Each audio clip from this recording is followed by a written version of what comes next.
If you walked up to the guy in the street and said, what's the most important thing that a person should know?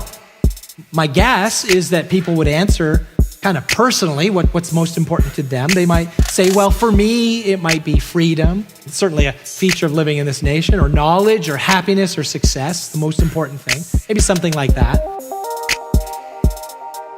Maybe if they were pressed for something of a more universal answer, they might give fall back on the beauty pageant standard answer, like world peace or something like that. But if there were one single thing that you should know right now, the thing that God wanted you to know, that one thing should be the defining truth of how you order your life.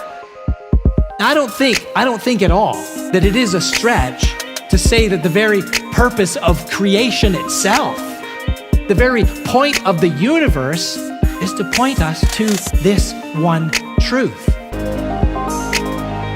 That God has given us this book for the very central purpose of communicating this one truth.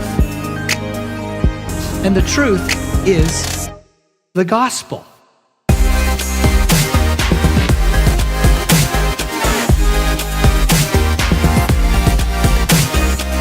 Here's the meaning of the gospel. Here's the meaning of the fact that Jesus died and rose again. Paul states this to the Corinthians in his second letter, chapter 5, verse 21. Here's what this means. For our sake, it says, he, that is God, made him, that is Jesus, to be sin, who knew no sin, so that in him we might become the righteousness of God. Because Jesus died and rose again for all who believe in him.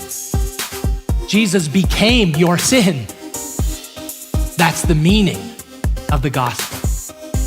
And not only did he become your sin such that he would suffer the full measure of the wrath of God for your sin on the cross.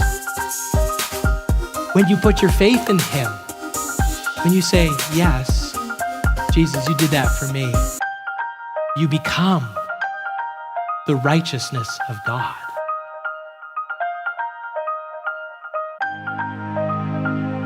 For all eternity, we are going to be overjoyed in seeing Jesus, who died and was raised again to life. And we will look at him and we'll be reminded of what the price was that he paid and the glorious gift that has been given to us. And our praise will only ever increase more and more and more through all eternity. And if you're not a believer, that sounds boring to you. But if you're in Christ, that's glorious. Oh, I want you to be one who is in Christ this morning.